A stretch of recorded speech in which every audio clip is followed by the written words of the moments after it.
স্বাধীন ফিলিস্তিন রাষ্ট্রের দাবি, গাজায় হামলা বন্ধে এবং সারা বিশ্বের ছাত্র আন্দোলনে সংহতি জানিয়ে দেশের বিভিন্ন জেলায় পদযাত্রা ও বিক্ষোভ সমাবেশ করছে ছাত্রলীগ। সকালে ফেনী সরকারি পাইলট হাই স্কুল মাঠে ফিলিস্তিনিদের পতাকা নিয়ে পদযাত্রা করে তারা। এ সময় ফিলিস্তিনকে স্বাধীন রাষ্ট্রের মর্যাদা দেওয়ার দাবি জানান ছাত্রনেতারা। সেই সঙ্গে ফিলিস্তিনের ওপর ইসরায়েলের বর্বর হামলার তীব্র নিন্দা জানান তারা। একই দাবিতে সকালে ময়মনসিংহের পদযাত্রা ও সমাবেশ করছে জেলা ছাত্রলীগ।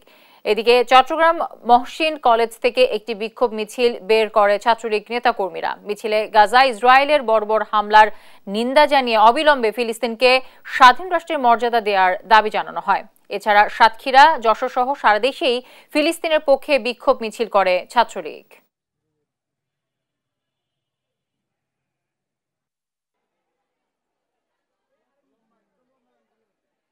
স্বাধীন ফিলিস্তিনি রাষ্ট্র প্রতিষ্ঠার দাবিতে বর্তমান সময়ে সারা পৃথিবীতে যে ছাত্র আন্দোলন, সেই ছাত্র আন্দোলনের প্রতি সংহতি জানিয়েছে বাংলাদেশ ছাত্রলীগ। এই বাংলাদেশ ছাত্রলীগ সারা বাংলাদেশে আজকে সকাল 11 ঘটিকায় একযোগে পদযাত্রা করবে। এমনকি সারা বাংলাদেশের যত শিক্ষা প্রতিষ্ঠান আছে সেখানে বাংলাদেশের স্বাধীন সার্বভৌম বাংলাদেশের যে জাতীয় পতাকা আছে সেই পতাকার পাশাপাশি আমরা ফিলিস্তিনি রাষ্ট্রের পতাকা উত্তোলন করছি। আমরা চাই ফিলিস্তিনি একটি স্বাধীন রাষ্ট্র হিসেবে পৃথিবীর বুকে মাথা উঁচু করে দাঁড়াক।